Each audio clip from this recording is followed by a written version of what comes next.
Boa noite. Nesta semana, o Congresso Nacional pode liberar mais de 23 bilhões do orçamento da União. E o Senado pode aprovar um projeto que proíbe a eliminação de cães e gatos em canis públicos. Mais detalhes com a repórter Érica Christian. Os deputados e senadores deverão concluir a apreciação de 2 vetos na sessão do Congresso Nacional desta terça-feira. Um deles trata de gastos públicos com campanhas eleitorais. Eles deverão ainda votar 24 créditos que liberam cerca de 23 bilhões de reais do orçamento. E o presidente do Senado, Davi Alcolumbre, aguarda um parecer técnico-jurídico da consultoria para decidir o futuro da medida provisória 905, que incentiva a contratação de jovens. A oposição pressiona pela devolução do projeto ao citar diversos artigos inconstitucionais, a exemplo de um que vai parcelar o pagamento do 13º e das férias. Mas a base aliada já admite a retirada de alguns pontos considerados polêmicos, como o que taxa o seguro-desemprego para garantir a votação da medida provisória ainda neste ano. E os líderes partidários deverão decidir sobre a votação do projeto que permite a prisão em segunda instância, que está na pauta da Comissão de Constituição e Justiça. E, por fim, o plenário poderá votar 10 projetos, entre eles o que proíbe a eliminação de gatos e cachorros por canis públicos e um outro que vai destinar parte da arrecadação de leilões de carros apreendidos para a segurança pública. Outro projeto que está na pauta do plenário prevê a criação do Sistema Nacional de Economia Solidária e autoriza a criação de um fundo de apoio a entidades com esse perfil. No entorno de Brasília, uma iniciativa é apontada como modelo de economia solidária. A comunidade transformou uma área devastada num promissor polo de agricultura sustentável. 15 anos atrás, o terreno era foco de hantavírus, uma doença transmitida pelo rato do mato. Hoje, nos 5.000 metros quadrados, a produção orgânica de verduras, frutas, hortaliças e peixes é compartilhada pelos colaboradores e vendida a preço de custo na vizinhança. É orgânico, mas a gente não trabalha com preço de mercado. A gente vende um pé de alface a R$2, um cheiro verde a R$2. Às vezes a pessoa chega aqui e fala que não tem, a gente doa também. Aqui, com o apoio de entidades sem fins lucrativos, todos aprenderam, trabalham e fazem planos juntos. Além da questão econômica, tem o princípio da solidariedade, onde a pessoa humana é o mais importante do que o lucro ou a sobra do recurso financeiro. A gente valoriza a pessoa na sua história, com as suas capacidades, as suas limitações. Essa é a diferença. O programa do governo de incentivo à contratação de jovens foi tema de audiência na Comissão de Direitos Humanos. A medida provisória prevê a desoneração da folha de pagamento. Os participantes do debate criticaram a MP. Para incentivar a contratação de jovens entre 18 e 29 anos, o governo baixou a medida provisória 905, que cria a carteira de trabalho verde e amarela.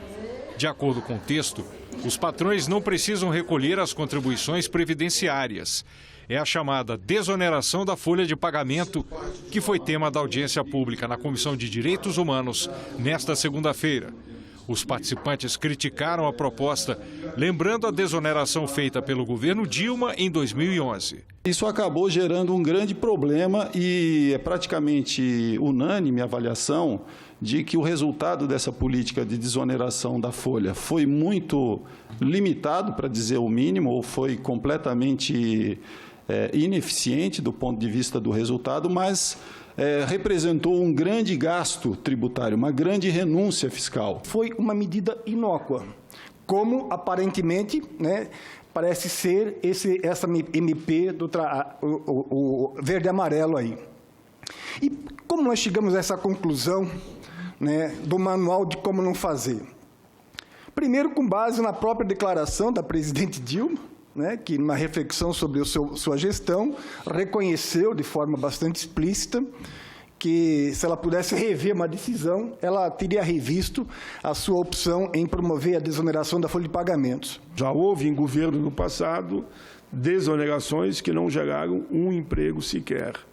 Eu fui testemunha dessa história. Os debatedores afirmaram que outras medidas são mais eficazes na geração de empregos. É de se questionar se, ao invés de ter havido essa contribuição, tivesse se mantido a tributação e utilizado os recursos arrecadados para promover o investimento, talvez o resultado em termos de geração de emprego e melhoria da condição econômica do país tivesse sido diferente. Por isso, inclusive porque os investimentos eles têm um efeito econômico, em termos de multiplicador, muito maior do que qualquer medida de redução da tributação no Brasil. O Brasil teve um crescimento de 60% no emprego formal entre 2003 e 2012, de 30 milhões para 48 milhões, sem tirar nenhum direito do trabalhador, né? A gente praticamente quase dobrou o emprego formal sem tirar nenhum direito, sem desonerar ninguém. Por quê? Porque o que faz gerar emprego é investimento. Isso é que faz gerar emprego.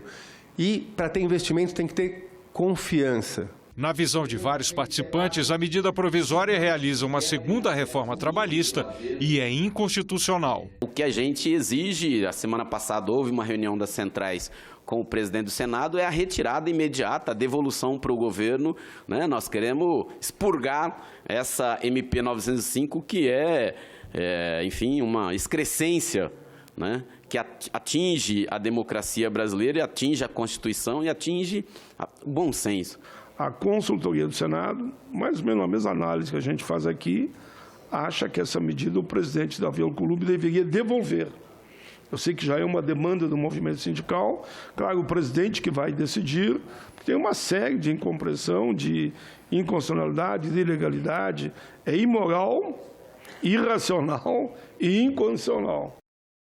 A Comissão de Relações Exteriores e Defesa Nacional se reúne nesta terça-feira para votar a reforma da Previdência dos militares e reestruturação da carreira. A criação de um adicional de compensação de disponibilidade militar é um dos principais pontos do projeto. Após pedido de vista coletiva, o texto volta à pauta da Comissão de Relações Exteriores. O relatório do senador Harold de Oliveira é favorável ao aumento do soldo dos militares entre 5% e 32% por conta do adicional de compensação pelo regime de dedicação exclusiva, ao qual são submetidos. O projeto ainda prevê aumento da alíquota de contribuição, do tempo mínimo de serviço para a aposentadoria e o tempo de permanência em cada posto de trabalho. Foi pedido vista coletiva, espero que aqueles que tinham dúvidas possam ter tirado. Esse projeto passou única e exclusivamente pela Comissão de Relações Exteriores e Defesa Nacional e devolvê-la ao plenário para que possa definitivamente esgotar a sua tramitação. Também está na pauta da Comissão de Relações Exteriores um projeto que prioriza jovens crescidos em orfanatos, abrigos e casas de acolhimento para a seleção do serviço militar. Outro projeto define o Comando da Marinha como responsável pelo licenciamento e pela fiscalização de embarcações que utilizam motores nucleares ou transportam combustível nuclear. A reunião está marcada para as 9 horas da manhã. A Comissão de Assuntos Econômicos faz uma audiência pública nesta terça-feira para debater o uso de energia solar. A razão é que a Agência Nacional de Energia Elétrica pode passar a taxar pessoas que usam aqueles painéis solares e repassam o excesso de energia para distribuidoras. A Comissão de Infraestrutura também vem discutindo o tema. O professor Ricardo Ramos queria fazer 3 mudanças em casa: acabar com o uso de gás de cozinha, adquirir um carro elétrico e aquecer a piscina. Ele viu na instalação de energia solar a forma de alcançar esse objetivo. Há 4 meses, Ricardo instalou as placas fotovoltaicas e acredita que vai ter o retorno do investimento em 5 anos. Esse tempo de retorno leva em consideração o que foi prometido para a gente antes da ANEEL, que a gente teria a cada quilowatt-hora mês gerado e armazenado, entre aspas, porque a energia não se armazena, lá na SEB, a gente receberia 1 kWh. era 1 para 1. Até hoje é essa a regra. A energia que pessoas como o Ricardo produzem, mas não consomem, pode ser injetada na rede de distribuição. Com isso, elas recebem créditos. Na prática, descontos na conta de luz. A ANEEL deve decidir até o fim de 2019 se vai ou não mudar esse sistema. Entre as mudanças podem estar a redução de subsídios para os equipamentos e a cobrança de uma taxa, se o consumidor quiser vender a sua energia. A agência abriu uma consulta pública sobre o tema. Por meio de nota, disse que a medida permite o avanço responsável da modalidade geração distribuída, que, segundo ela, permanece atrativa sem gerar passivos para os demais consumidores.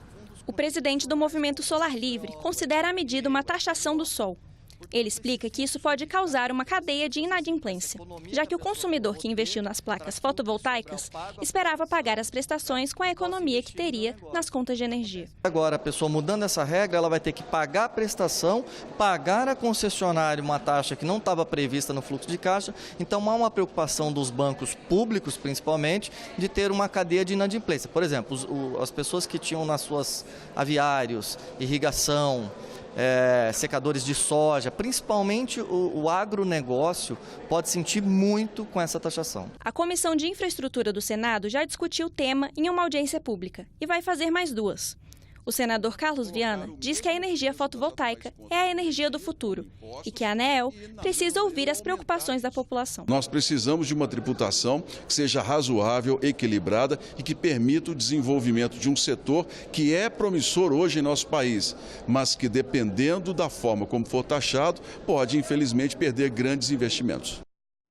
E a CPI mista das fake news vai ouvir nesta terça-feira jornalistas especializados em investigar a veracidade de publicações. Já na quarta-feira, a previsão é que a deputada federal Joyce Hasselmann seja ouvida pela comissão. O objetivo dos integrantes da comissão é entender como profissionais da imprensa desmascaram publicações falsas e o caminho para chegar aos autores das fake news. Essa é a 9ª audiência pública da comissão, que foi instalada no mês de setembro.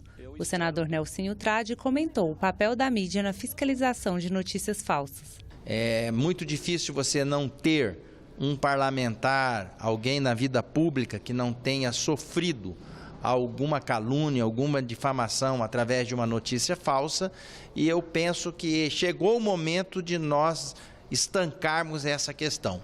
A imprensa tem como vértice principal a ética e a informação verdadeira. E nós temos que enaltecer cada vez mais esses princípios. E na quarta-feira, a CPI deve ouvir a deputada federal Joyce Hasselmann. A expectativa é que a ex-líder do governo no Congresso esclareça declarações sobre milícias digitais feitas em suas redes sociais.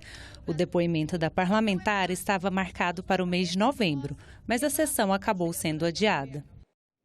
O corte de verbas federais para CAPES pode afetar bolsas de estudo na pós-graduação, mestrado e doutorado.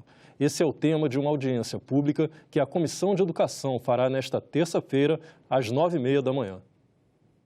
Investirmos no ensino superior é essencial para a sociedade, né, porque todo engenheiro, médico, veterinário, advogado se forma no ensino superior e todos os que vão trabalhar na educação básica também se formam no ensino superior. Professor de química, de biologia, de português, de matemática. Durante o mês de dezembro, a cúpula do Senado vai ser iluminada de vermelho para alertar sobre a luta contra a AIDS. Números divulgados pelo Ministério da Saúde na última sexta-feira mostram que 135 mil brasileiros vivem com o HIV e não sabem.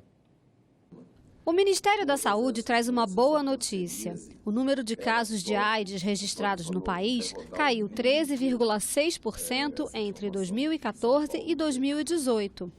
Foram 12 mil casos a menos de pessoas que desenvolveram a doença. A mortalidade também diminuiu 22,8% no mesmo período, evitando 2.500 óbitos. Mas o número de contaminados pelo vírus HIV continua subindo no país. Só no ano passado foram notificados 43.900 novos casos. E o Ministério faz um alerta: 135 mil pessoas no Brasil vivem com o vírus e não sabem. A recomendação é, logo após o diagnóstico, começar a tomar os medicamentos oferecidos pelo SUS de graça. Testou positivo, a entrada do medicamento num curto espaço de tempo, a pessoa já baixa essa carga viral para números muito baixos e para de circular o vírus. Ela quebra a transmissão coletiva. O maior desafio é barrar o aumento da doença entre os jovens. Eles estão se apropriando da seguinte informação: isso daí é uma doença, toma um remédio, acaba e zera o vírus, não fica detectável, não passa, então acabou o problema, a vida que segue, para que o preservativo? Essa população é uma população de uma nova geração, onde as estratégias de comunicação elas têm um acesso completamente diferenciado. As redes sociais e os grupos, os jovens têm realmente... Nós temos mais dificuldade de atingi-los. A nova campanha do Ministério da Saúde, lançada em comemoração ao Dia Mundial de Luta contra a AIDS e outras doenças sexualmente transmissíveis, é direcionada para essa faixa etária. O foco é reforçar a importância da prevenção, testagem e tratamento. A campanha é também no intuito de entrar na internet, entrar nas mídias sociais, nesta faixa etária, que é a faixa etária que nós temos o maior número de casos, mas também em mídia aberta, em televisão, em jornal, em Busdor, porque nós temos a terceira idade com aumento de casos e nós temos algumas questões regionais. Mas é estar presente com essa agenda junto ao cidadão. O Dia Mundial de Luta contra a AIDS, 1º de dezembro, foi instituído pelas Nações Unidas. Em 2017, o Senado aprovou a lei que criou a Campanha Nacional de Prevenção contra o HIV, AIDS e outras doenças sexualmente transmissíveis, conhecida como Dezembro Vermelho. Por causa disso, durante todo o mês, a cúpula do Congresso vai ser iluminada de vermelho. Para o senador Antônio Anastasia, os desafios políticos pelos quais passam países da América Latina, como Chile, Bolívia e Argentina, afetam diretamente a economia do Brasil. O senador fala sobre isso na nossa entrevista de hoje. Olá!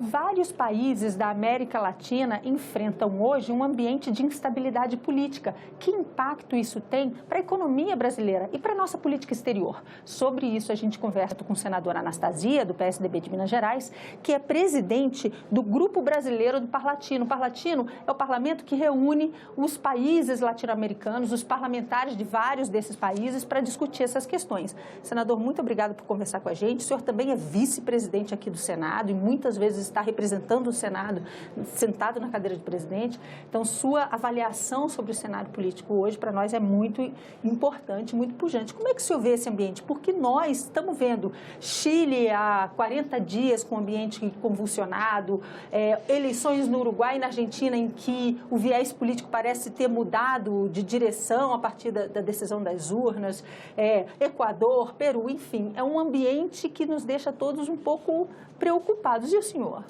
Muito bem. Primeiro, Ângela, eu quero agradecer o convite que me fez para cumprimentar a todos que nos acompanham e dizer que, de fato, hoje a América Latina vive um momento especial. O que você disse é realidade, existe um movimento de inquietação, um sentimento de inquietação em vários países latino-americanos, desde o México até a Argentina, e nós observamos a necessidade de acompanharmos com muita atenção, porque essa inquietação, ela influi muito na nossa vida diária. As pessoas não sabem, não imaginam, mas o dia a dia de uma instabilidade, por exemplo, na Argentina, maior parceira econômica do Brasil na região, um problema de exportação no México, a indústria automotiva, afeta a nossa economia, o nosso nível de empregos e o nosso dia a dia. E como eu dizia há pouco, antes de começarmos, isso também acontece em outros países do mundo nesse momento. Os episódios do Líbano, os episódios de Hong Kong, a situação que está acontecendo no Iraque, no próprio Irã, que é um país fechado, mas com grandes manifestações nos últimos dias, tem demonstrado que a população mundial está inquieta. E talvez até pela participação das redes sociais, onde existe, que deu um instrumento e voz a muitos se manifestarem, e também alterações econômicas muito bruscas. Isso tudo acaba levando a esses grandes movimentos de rua, essas manifestações e a esse sentimento de modificação, de mudança, especialmente em razão de uma desigualdade que acaba existindo. Políticas públicas mal implementadas, serviços públicos não bem realizados, desigualdades sociais e econômicas gritantes. Isso tudo leva, de fato, a essa grande preocupação. E o Brasil, pela sua dimensão, pela sua posição, pela nossa geopolítica na América Latina, como a maior nação, não só em tamanho físico, mas também em população e na economia, que é um papel muito importante, um papel de liderança, e a meu juízo sempre um papel de uma liderança serena, tranquila, equilibrada, para nós identificarmos soluções. Eu acho que é o nosso papel fazê-lo. Acredito que sim. Eu acho que o Brasil tem essa missão, digamos assim, e essa missão tem de ser feita junto com o nosso corpo diplomático, e não só o governo, também a sociedade brasileira participa. A sociedade participa através de organismos internacionais que nós representamos, através das diversas missões parlamentares que nós fazemos, e levamos a palavra do Brasil sempre, na meu juízo, e repito isso, na posição, volto a dizer, da serenidade e do bom senso. Eu nunca fui defensor de que movimentos que tenham violência possam levar a algum tipo de conclusão positiva. Agora, é claro que as manifestações pacíficas, elas fazem parte da democracia, elas fazem parte do direito das pessoas de manifestar a sua posição e a sua opinião sobre determinados temas. O mundo, aliás, na sua história, na trajetória do ser humano, depois da instituição, felizmente, das liberdades, especialmente após a Revolução Francesa, se marcou muito por essas grandes manifestações, em diversas ocasiões. Isso faz parte, portanto, da nossa história. Mas vamos fazê-lo de maneira pacífica, de maneira ordeira, mas, ao mesmo tempo, permitindo que as pessoas se manifestem. E o Brasil tem de acompanhar isso com muito cuidado, porque, como eu disse no início, a nossa economia acaba sendo também afetada por essas oscilações do humor internacional, que podem até, eventualmente, atrapalhar investimentos estrangeiros na América Latina e, por consequência, no Brasil. E a gente tem visto, assim, por exemplo, o presidente Bolsonaro com discurso, às vezes, conflitante com o presidente eleito da Argentina e polêmicas em torno disso. O senhor falou da importância do papel brasileiro agora de ser uma liderança equilibrada no continente. A gente fala muito pouco sobre o Parlatino e sobre o papel que tem os parlamentares nesses encontros. Como é que funciona isso? Quando o senhor vai lá e representa, preside esse grupo de brasileiros que se reúne com os outros parlamentares, como é que essa agenda é tratada e como é que esse parlamento pode nos ajudar nessa hora a construir esse caminho de equilíbrio que o senhor mencionava? Muito bem, o Parlatino é, de fato, o foro de discussão dos parlamentares da América Latina e do Caribe. E ele é um instrumento muito adequado na identificação de soluções negociadas para conflitos. Isso acontece no caso da Venezuela, que vive já uma crise política já há alguns anos, na verdade. Isso aconteceu recentemente no Peru, com a manifestação do Parlatino a favor de eleições. Isso certamente está acontecendo agora na Bolívia, porque o Parlatino tem essa missão de prestigiar os parlamentos, mas sempre através de uma solução negociada, prestigiando o parlamentar, prestigiando as liberdades democráticas e a democracia. Então, esse é o papel nosso, que se faz através das reuniões. São feitas não só na cidade do Panamá, onde é a sede internacional do Parlatino, mas em reuniões em outros países da América Latina. E o contato dos demais parlamentares é muito importante, não só para a troca de ideias e experiências, e aqui um breve parênteses, por exemplo, a experiência sobre a participação das mulheres na política, é um tema muito caro ao Parlatino. A questão de armamento, tráfico de armas é outro assunto muito importante no Parlatino, mas também na política, no contato permanente entre bancadas de partidos que têm a mesma afinidade dos diversos países e que permitem exatamente conversas que possam levar a esse entendimento. Por que a política? A política é a arte do entendimento e por isso o diálogo é importante. Desculpa lhe interromper, senador. De quanto em quanto tempo são essas reuniões do Parlatino? As reuniões têm uma agenda variada, porque na realidade existem vários tipos de reunião. Tem as reuniões das comissões, como aqui também, Comissão de Educação, Comissão de Assuntos Econômicos, Comissão de Ciência e Tecnologia, Comissão de Energia, Comissão de Segurança Pública, de Assuntos Políticos. Tem a reunião da junta diretiva, que são os presidentes dos parlatinos dos países, no meu caso, pelo Brasil, com os outros presidentes. Tem a reunião da Assembleia Geral, onde todos se reúnem uma vez por ano. Então, as reuniões são frequentes, mas de acordo com um calendário especial, mas sempre com esse objetivo, identificar, mediante conversas, tratativas de diálogo construtivo, soluções concretas para problemas que são comuns na América Latina. O senhor vê ambiente para uma discussão sobre a situação de instabilidade do continente nesses encontros? O senhor acha que daí deve sair alguma iniciativa dos parlamentares? Sim, na realidade já ocorre, porque em todas as reuniões que nós temos nos últimos anos, eu já participo lá há quase 4 anos, por exemplo, o tema da Venezuela tem sido um tema recorrente. E o próprio Parlatino tem participado de todo o esforço na tentativa de prestigiar a democracia, ouvindo todos os lados. Evidentemente que o Parlatino não toma nenhuma decisão dizendo que a razão está com A ou está com B. Isso não é função desse parlamento. É exatamente dar voz a todas as correntes e tentar identificar pontos comuns nessas correntes para chegarmos a uma solução. Então, há esse sentimento da tentativa de, dentro de uma identidade latino-americana, de um trabalho conjunto desses parlamentos, achar soluções adequadas. E eu, no meu perfil, como é sabido, até por ser mineiro, nós gostamos sempre da convergência, do equilíbrio, da serenidade, e eu sempre levando essa bandeira. E eu acho que na política internacional, ela ainda é mais importante, talvez, até que na política interna. Ou seja, um pouco menos de emoção e um pouco mais de razão. O senhor falou que parte desse ambiente de manifestação, de inconformidade, que mostrava a população mundial, até porque essas crises não têm ocorrido só na América Latina, vinha também porque agora as redes sociais podiam expressar, as pessoas podiam expressar o seu incômodo. Mas também se fala muito do uso dessas redes sociais como instrumento para atiçar a instabilidade em outro país, quase como se fosse uma guerra cibernética a partir das redes sociais.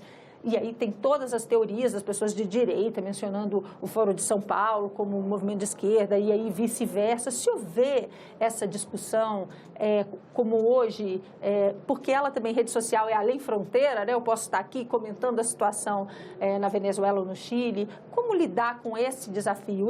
O Parlatino tem tratado das questões de redes sociais? Em primeiro lugar, é bom lembrar que todo instrumento tem dois lados, não é? A mesma faca que nos permite cortar os alimentos para nos alimentar é a faca que, eventualmente, tristemente, fere alguma pessoa, não é verdade? Então, nós sabemos que a rede social, da mesma forma como qualquer outro instituto ou instrumento, tem um efeito muito positivo, aproxima as pessoas, leva ideias, permite comunicação de conhecimento e até tecnologia, mas, por outro lado, pode disseminar também ódio, informações falsas. E, no caso das grandes manifestações democráticas e pacíficas, ela cumpre um objetivo importante. A Primavera Árabe, por exemplo, que aconteceu há cerca de 9, 10 anos atrás. As redes sociais desses países, ainda que de menor alcance, tiveram uma importância em divulgar as informações. Por outro lado, nós sabemos que em outras ocasiões ela serve para criar antagonismos e até dados de violência. Então, todas as pessoas têm que ser esclarecidas ao sopesar dentro da sua realidade, da sua consciência, o uso adequado. No Parlatino isso é muito debatido. E eu fiz, inclusive, representando o Brasil, um evento recente na Inglaterra, exatamente sobre a questão da liberdade da imprensa e fake news, pela União Parlamentar Internacional, demonstrando como hoje no mundo essa preocupação é permanente em todos os parlamentos, inclusive com a adoção de legislação em alguns países sobre o tema. Então, são assuntos importantes. E caso correlato e congênere é o da inteligência artificial, que está vinculada à questão dessas informações. E essa inteligência artificial também já tem sido objeto de legislação em alguns países mais avançados da comunidade europeia. Senadora Anastasia, muito obrigada por essa conversa. Ficamos por aqui. Você pode rever as reportagens desta edição na nossa página na internet, senado.leg.br/tv. Muito obrigado pela sua companhia e continue sintonizado aqui, na TV Senado.